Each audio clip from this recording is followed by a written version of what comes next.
Sesama Arab kok berantem terus?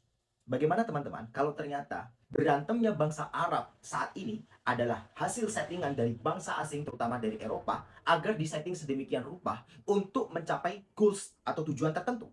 Nah, teman-teman, biasanya statement ini diarahkan untuk menyalahkan satu pihak, yaitu Islam. Berhubung bangsa Arab mayoritas adalah beragama Islam, pernyataan ini kebanyakan dimaksudkan untuk mendiskreditkan Islam bahwa Islam itu adalah agama yang gemar ribut dan tidak ingin damai. Nah, teman-teman, aku coba mengajak kalian, mari kita tarik nafas dalam-dalam, lalu lihat kepada negara dan bangsa Eropa itu sendiri.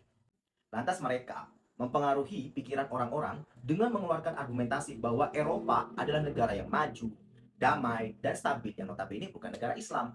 Tetapi sayangnya argumentasi ini sedari awal udah rapuh.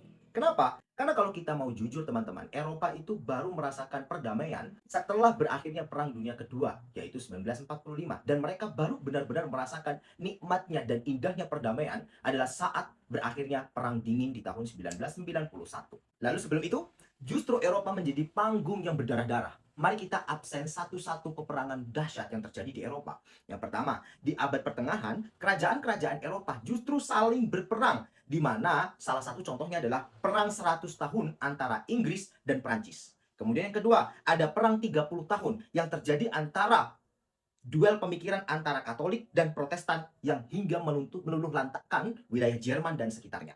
Kemudian yang ketiga, jangan lupa ketika revolusi Prancis terjadi, rakyat melawan aristokrat, raja, bahkan melawan gereja itu sendiri. Hingga akhirnya memunculkan aliansi-aliansi di Eropa untuk saling bertempur. Kemudian yang keempat, di era kolonialisme, justru negara-negara Eropa berperang untuk merebut koloni-koloni. Misalnya, perang antara Inggris dan Belanda untuk memperebutkan jalur dagang dan wilayah kolonial, termasuk untuk memperebutkan Indonesia itu sendiri. Justru hal yang paling ironis teman-teman, saat Eropa sibuk berperang dan menumpahkan darah, justru di dunia Islam yang notabene berada di sekitaran Timur Tengah, mereka mengalami masa Golden Age, yang dimana beberapa kota muslim besar seperti Baghdad, Cordoba, Damaskus, dan lain sebagainya, ilmuwan-ilmuwan muslim sibuk untuk meneliti matematika, kedokteran, astronomi, dan ilmu-ilmu yang lain. Sehingga wilayah Islam saat itu relatif damai.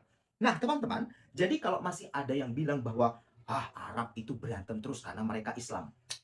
Saat ini Eropa pun yang relatif damai, yang notabene mereka mayoritas non-muslim, sebelumnya memiliki sejarah yang kelam dan berdarah-darah sebelum akhirnya belajar tentang apa makna dari perdamaian itu sendiri. Pertanyaannya sekarang, kenapa kita justru lebih mengingat-ingat konflik yang terjadi di Arab, alih-alih untuk juga mempelajari bagaimana sejarah kelam yang terjadi di benua Eropa? Bagaimana pendapat kalian? Coba tulis.